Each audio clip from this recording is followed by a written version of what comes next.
Você morou na Suíça quanto tempo e por quê? Eu morei na Suíça 1 ano e meio, eu era pesquisador lá. Eu passei um período na Inglaterra. Na verdade, passei um ano em Portugal, depois 3 anos e meio em Oxford, na Inglaterra. Aí depois eu fui para a Suíça trabalhar como pesquisador lá. Eu trabalhava no INSE Hospital Universitário de Berna, na Suíça. E, cara, eu tava muito de saco cheio de morar no exterior. Eu tava louco mesmo? pra voltar. Cara. Mas não é bom pra caramba morar fora? Mais ou menos. O que te pegava era comida? Não, cara, esse papo de comida começa besta. Cara, eu já fui pra Suíça, eu passei lá. Comida é boa. Cara, tipo assim... Inglaterra, comida boa. Comida já é internacionalizada demais. Tipo assim, você come comida brasileira em qualquer lugar do planeta. Mas morar fora, na verdade, eu me formei aqui. Eu saí daqui, eu já tinha um PhD. Eu fui pra lá, fiz 3 pós-doutorados. Tinha uma formação e tudo que eu produzia não pertencia nada ao Brasil. Eu falei, cara... Tem que fazer alguma coisa que preste faltando pra casa, assim. Tipo, eu tava muito saco cheio, assim, de morar fora.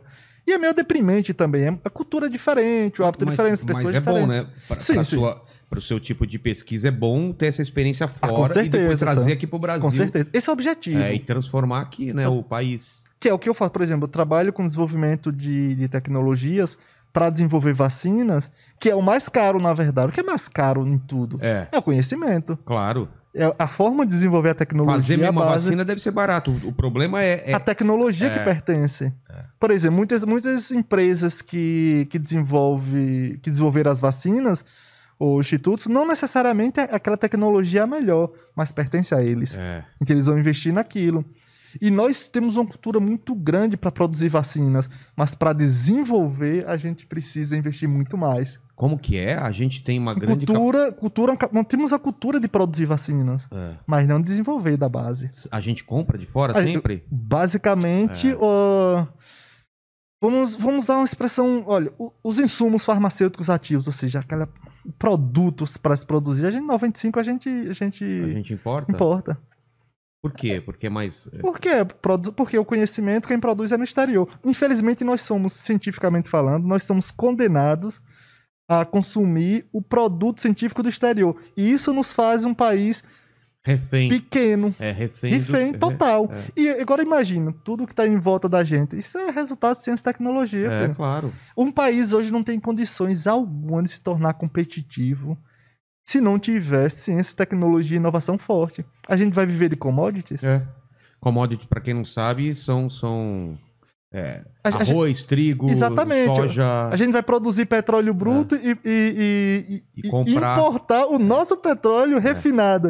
A gente exporta laranja e compra o suco. Aí os países desenvolvem tecnologias para colocar o suco numa embalagem e nos vende incontavelmente vezes mais caro do que a gente exporta. Exatamente. E mesmo assim, para exportar commodities, para exportar produto, precisa ciência e tecnologia. Exatamente, para estocar, para transportar. Para produzir, por exemplo. A Embrapa é um dos institutos de pesquisa mais espetaculares no planeta em agricultura.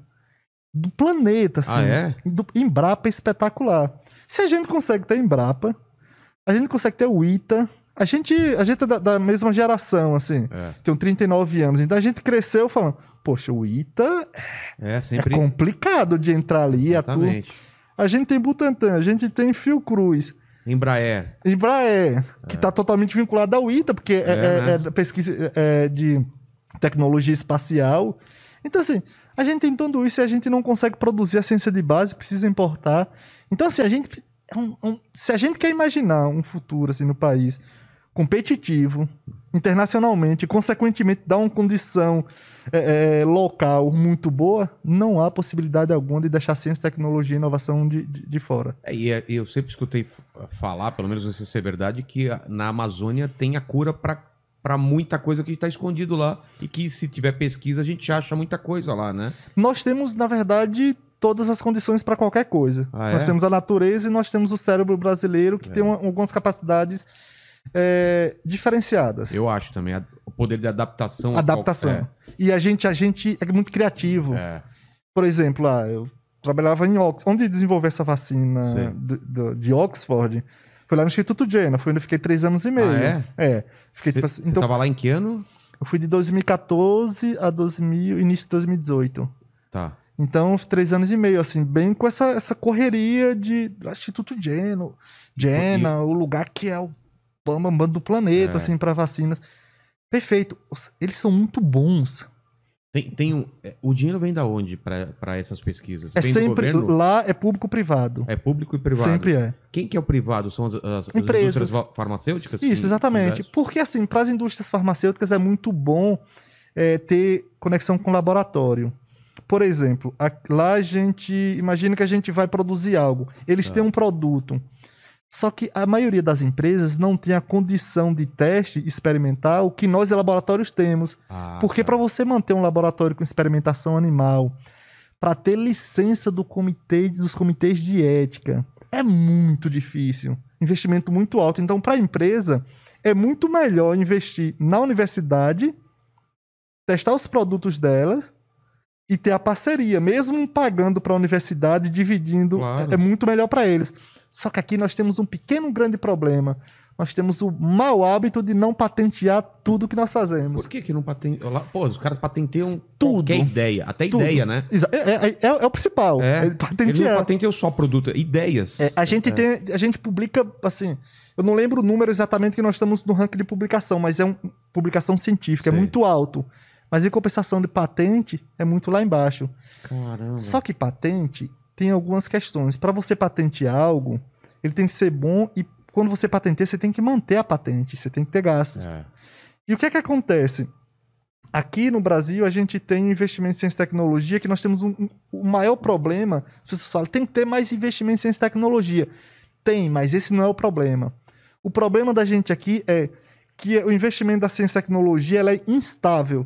Hoje, de repente, tem um investimento muito alto, que é muito bom.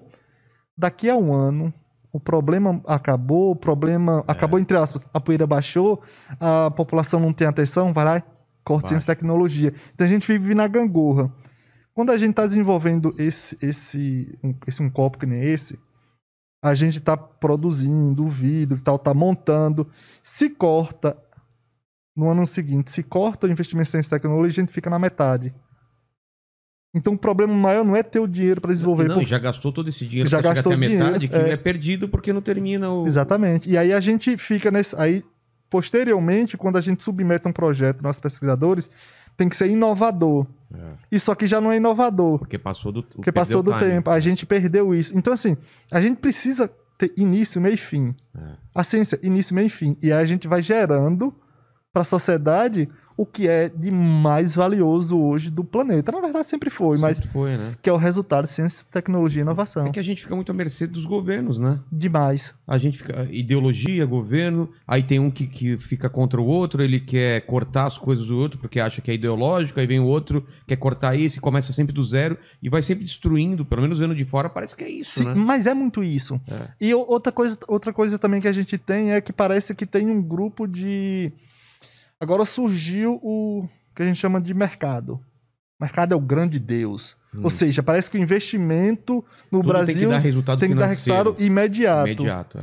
E ciência, tecnologia e inovação não é assim. Claro que não. É longo, mas o que obtém é permanente.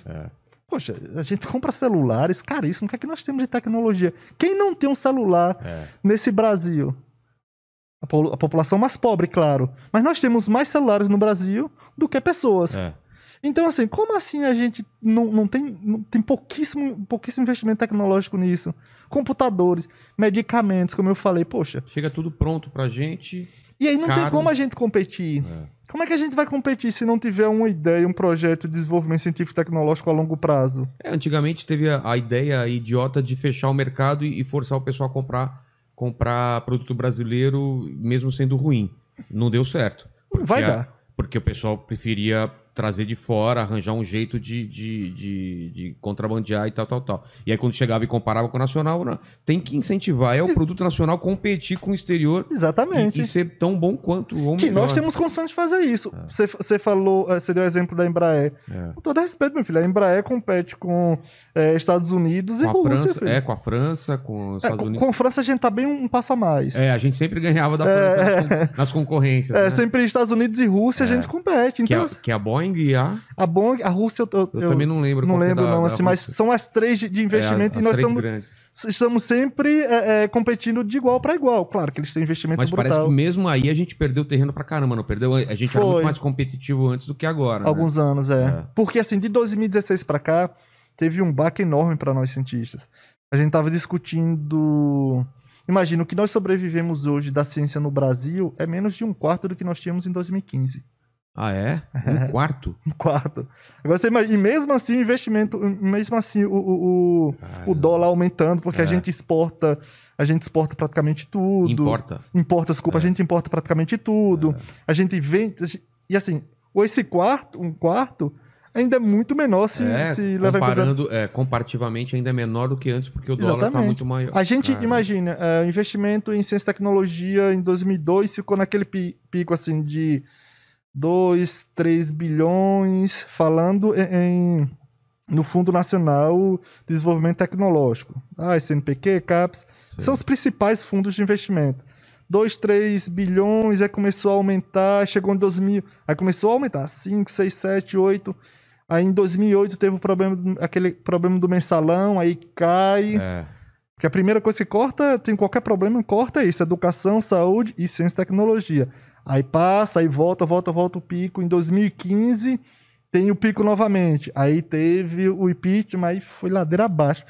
Primeira coisa que o Temer fez foi cortar 46% de ciência, tecnologia e inovação.